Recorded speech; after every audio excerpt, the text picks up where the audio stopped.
Buenas, bienvenidos, bienvenidas una vez más a mi canal. Hoy les traigo un video reseña que es un formato que hacía bastante que no traía al canal. Pero antes de adentrarnos al kit de la cuestión de este video, quiero recordarles que me apoya muchísimo si le dan like al video, si comentan y obviamente también y sobre todo si se suscriben al canal.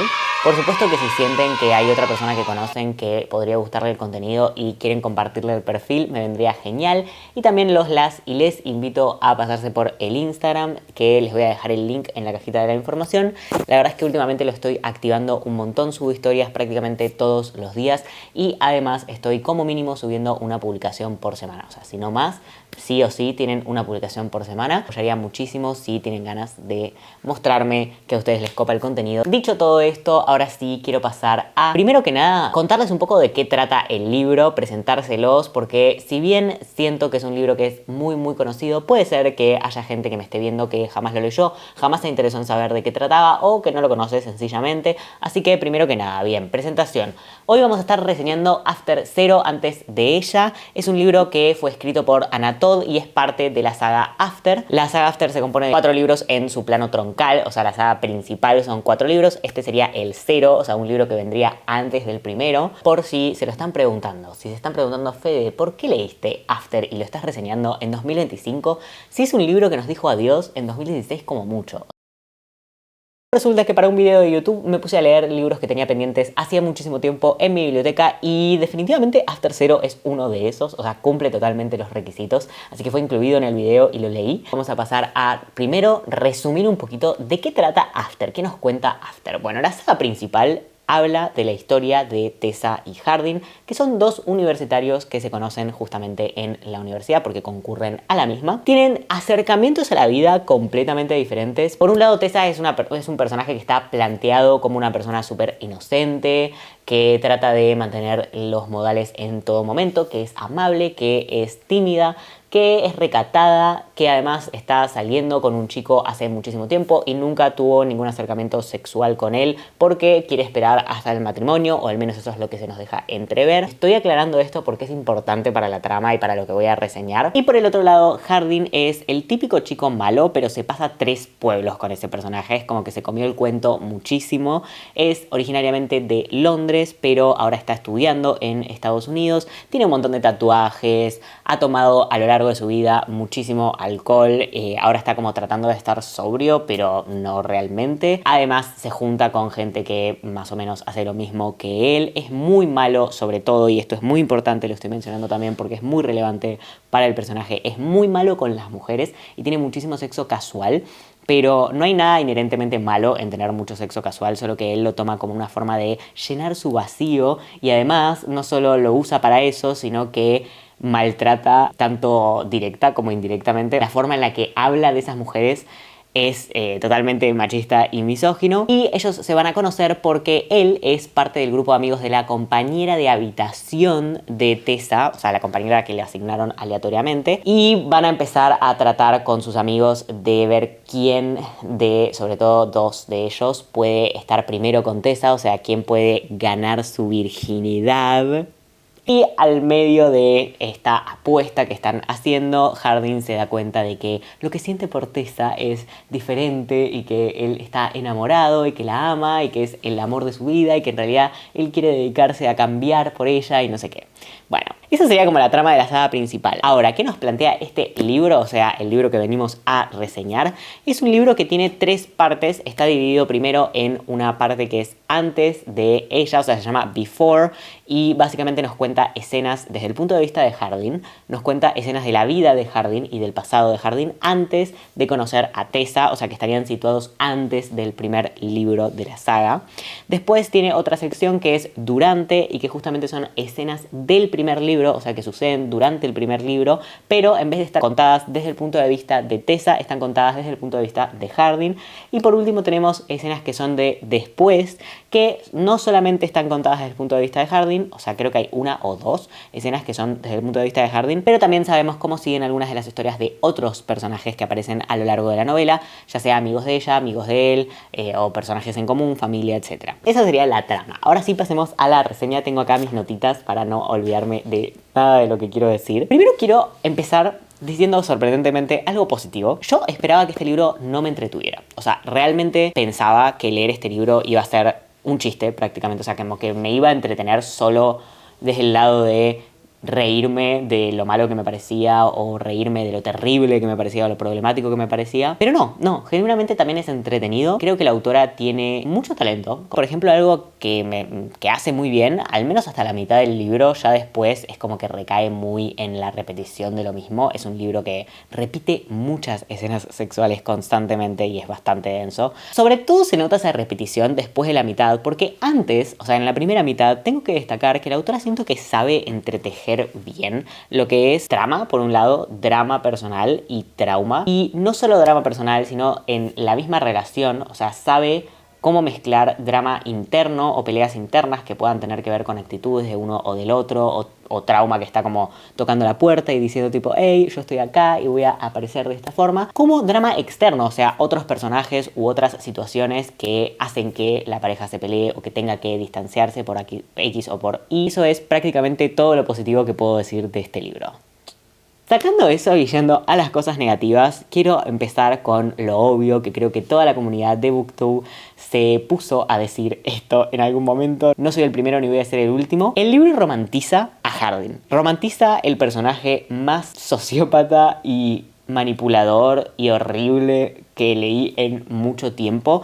Y creo que lo más sorprendente de esto es la forma en la que impunemente lo romantiza. Creo que algo que fue pasando con el tiempo es que si los libros querían tener personajes como malotes, es como que un poco se esforzaban en al menos aparentar que no eran tan malos como parecían, o que la protagonista entendía ese mal que tenían los personajes y aún así querían seguir avanzando en su relación con ellos. Y en este libro, sobre todo porque está contado desde el punto de vista del personaje, o sea, de él, de Hardin, nos damos cuenta como a libro abierto, o sea, muestra todas las hilachas, muestra todo lo horrible que es, todos sus pensamientos horrendos, todo su cinismo, todo su sadismo también. El chabón es, o sea, sí, machista, misógino, violento, agresivo, pero también eso, muy manipulador, y siento que un poco la justificación o algo que tenía el primer libro o la saga principal en general, pero particularmente el primer libro en realidad, es que está contado desde el punto de vista de Tessa. Entonces un poco el lector, quieras o no, juega el papel de ser manipulado también por el personaje, ¿me explico? O sea, como que vemos solo lo que Hardin nos muestra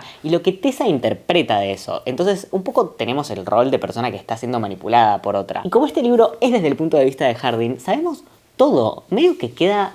A mí me queda la pregunta de tipo, che, después de leer este libro se supone que nos tiene que seguir gustando este personaje. Ya de por sí en la saga era muy difícil que te gustara, o sea, es un personaje muy problemático, horrible. No hacía falta estar en la cabeza de Hardin para saber que no era un personaje agradable, ni lindo, ni apetecible, por así decirlo.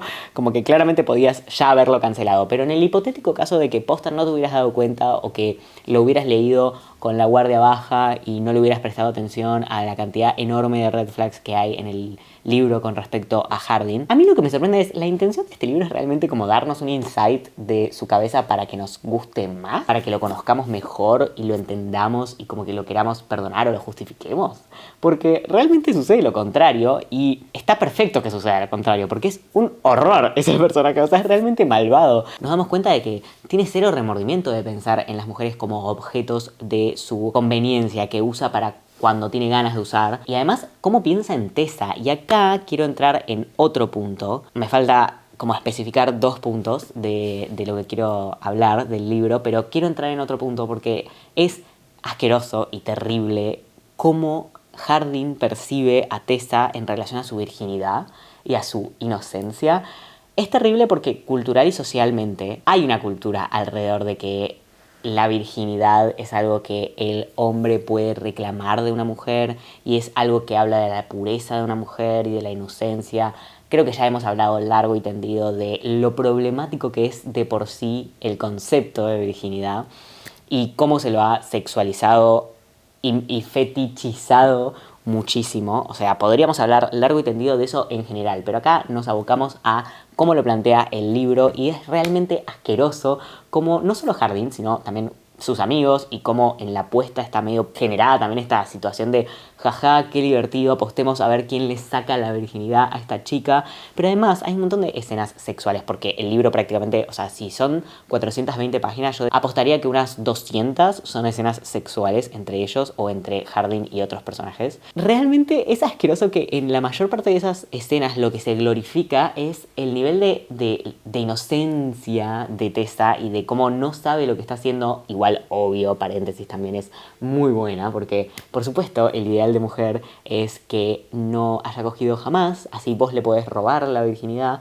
pero al mismo tiempo que sea buenísima haciendo absolutamente todo. O sea, es realmente asqueroso el cómo piensa el chabón alrededor o sobre ella y sobre su virginidad y sobre su experiencia sexual o su falta de experiencia sexual. Y un último detalle sobre este tema de la virginidad, también habla de reclamar cosas de ella, o sea, hace mucho hincapié en que le excita y le gusta y le atrae la idea de no solo con su virginidad como lo más típico que podemos pensar, sino como Tessa es un personaje que está planteado para ser recatada, o sea, que no hizo absolutamente nada, que jamás exploró ese ámbito de su vida, ni ella misma con ella misma, ni con otra gente, ni nada, o sea, nunca... Prácticamente podríamos hasta decir que jamás había dado un beso con lengua, prácticamente. O sea, creo que sí había dado un beso, pero con lengua no, o sea, a ese nivel. Como que Hardin está todo el tiempo haciendo hincapié en lo mucho que le gusta que sea un lienzo en blanco y que puede reclamar muchas cosas, no solo la virginidad de Tessa, sino también ser el primero que hace esto, el primero que hace lo otro con ella, el primero que le enseña o le muestra cómo hacer tal cosa. Es muy asqueroso, o sea, es realmente muy asqueroso. Es como que uno está leyendo y dice tipo, por Dios, Hardin, sos la peor persona del mundo, qué asco. Esto es una bandera roja viviente, o sea, sos una bandera roja que camina, tiene patas y nada más. Por último, lo último que quiero remarcar como muy negativo de este libro es que hay una cosa que es muy grave en relación a que se romantice a Hardin, pero hay como un lado escondido o una otra cara de la moneda que también es muy terrible de cómo se romantiza a Hardin, que es cómo se romantiza el lado de la mujer y se asume y se glorifica que el rol de la mujer en esta relación y en cualquiera, pero el hecho de que se lo haga en esta relación es lo malo y por lo que estamos acá, el rol de la mujer es de enfermera prácticamente y de cuidadora, que la mujer tiene que cambiar al hombre y que pobrecito el hombre tiene que ser comprendido y que está bien, es normal y es romántico que la mujer deje sus aspiraciones y básicamente toda su vida y sus valores y su moral y su ética en pos de ayudar al hombre que está en necesidad e incluso a costa de muchas veces hasta ponerse en riesgo, o sea, en riesgo de vida, no solo relegándose, sino poniéndose realmente en riesgo, porque por ejemplo, sin ir más lejos, hay una escena en la que Hardin está muy violento, fue a la casa de su padre porque está enojado, porque se enteró que su padre se va a casar con otra mujer, está muy violento, rompe un montón de platos y de cosas y de vajilla, y Tessa va en la mitad de la noche dejando a su novio del momento en su habitación y corre a ir con él y ayudarlo y escucharlo y contenerlo cuando primero se conocen muy poco y segundo, y mucho más importante, es un chabón que está activamente violento, que activamente acaba de romper un montón de cosas, o sea, como se está no solo relegando, y, o sea, no solo es terrible en general, sino que si analizamos la situación, el chabón acaba de romper un montón de platos, acaba de entrar a la fuerza a la casa de otra persona porque se enteró de una noticia que lo enoja y para demostrar ese enojo acaba de destruir propiedad de esa persona. O sea, claramente es alguien de quien huir, es alguien a quien llamarle la policía. ¿Me explico? Como que se romantiza como Tessa está redispuesta a dejar absolutamente todo e ir en su rescate. Y remarco y recalco esto que es muy importante, en a veces hasta su propio detrimento físico, o sea, poniéndose en riesgo a ella. Nosotros como lectores tenemos que supuestamente estar como al tanto de que, bueno, sí, pero es Hardin, no le va a hacer nada. Y sí, está bien, capaz no le hizo nada en este caso, o sea, no la empujó, pero digo, ¿qué estás representando, entendés? Como que, ¿por qué Tessa sí? ¿Por qué Tessa sabe eso? Tessa no es el lector, Tessa no estuvo en la cabeza de Hardin. Y además, ¿hasta qué punto? O sea, ¿por qué yo, lector, tengo que asumir que si Hardin acaba de romper 40 millones de platos porque está enojado, porque su padre se va a casar, no puede perfectamente que cuando se enoje porque Tessa caminó de una forma que no le gustó o le habló a un chico de una forma que no le gustó, no la va a empujar o no la va a golpear. O sea, ¿qué me lo asegura eso? ¿Qué me asegura eso? ¿Por qué tengo que estar? Y eso es lo peligroso, justamente porque te pone en la posición o en el compromiso de decir, bueno, en este caso no, pero entonces ¿en cuál sí? Como que corre la vara, ¿me explico? No sé si lo estoy como ejemplificando de una forma que quede claro y que pueda ser como eso, que quede clarificado. Pero justamente el problema de estas cosas es que en la vida real, por ejemplo, ¿no? Si pasamos a la vida real, ¿qué hace la diferencia si vos ves los mismos comportamientos que podría estar haciendo Hardin, los ves en una persona? Lo que uno tiene que hacer en esas situaciones es protegerse a uno mismo, no dar la otra mejilla, no ir y ponerse en la situación de riesgo y de peligro, justamente. Pero si uno está acostumbrado, porque culturalmente se le enseñó que es romántico ese escenario y que pobre el chabón y que seguramente es bueno en el fondo y que nosotros no estamos viendo todo el pasado traumático que tiene y que hay que darle una oportunidad, muchas veces terminamos poniéndonos en situaciones que nos ponen en riesgo. Y digo, esta tal vez es un poco más grave que el promedio, hay situaciones más graves, mucho más graves, y hay situaciones que son bastante más leves, pero en términos generales es eso, es como un libro que está avalando ir en contra de las red flags. O sea, no hacer caso de nuestra intuición y no decir tipo, che, esta persona es objetivamente peligrosa y todo lo que me demostró, porque Tessar no está en la cabeza de Hardin, así que lo único que ve es lo que Hardin le muestra, todo lo que me demostró y todo lo que hace activamente es algo peligroso, es peligroso, no tengo que estar cerca de esta situación. Y hago hincapié en esto porque podríamos hablar de lo mal que está social y culturalmente pensar a la mujer como enfermera en general y cómo tiene que cuidar al hombre y cómo el hombre tipo tiene que terminar de ser criado prácticamente por sus parejas sexoafectivas. Podríamos hablar largo y tendido de eso, pero creo que no se atañe o se ciñe a el libro. O sea, creo que quería remarcar, como ya les dije, cosas que específicamente pudiéramos visualizar en el libro. Esos son mis pensamientos sobre After Zero antes de ella. Creo que es particularmente terrible por ponernos en la mente de Hardin y esperar que sea algo positivo. Igual también, y me corrijo, hay una sola otra cosa positiva que quiero remarcar, y es que fue divertido ver los puntos de vista de otros personajes. Sobre el final, como les dije en el capítulo de después. Ultimísimo punto, quiero remarcar que en caso de que estén pensando leer este libro o en la saga en general, quiero recomendarles que no lean este libro antes que la saga. Al revés, léanlo después, porque sobre todo la parte del después habla de cómo termina el libro, cómo termina el cuarto libro, así que sí les recomiendo que el orden no sea 0, 1, 2, 3, 4, sino que sea 1, 2, 3, 4, 0. O de última, lean el primer libro, después lean todo excepto la parte del después, lean el resto de la saga y finalmente vuelvan a la parte del después, como ustedes gusten. Pero bueno, sí, eso, en fin. Si quieren que hagamos otro video hablando de la saga en general de After y de cosas problemáticas, o de si creo que es problemático leerlo o no, en fin, como que siento que hay muchas cosas que hablar sobre este libro y sobre lo que representa y lo que representó también en su momento y por qué algunos lo leímos y nos gustó o nos divirtió. Cuéntenme también qué les pareció la saga, qué piensan, si la leyeron, si no, si leyeron este libro de la saga, si leyeron hasta algún punto de la saga y después dejaron el resto. Cuéntenme todo, que a mí me encanta leerlos, leerlas y leerles en comentarios y nos vemos próximamente. ¡Chao, chis!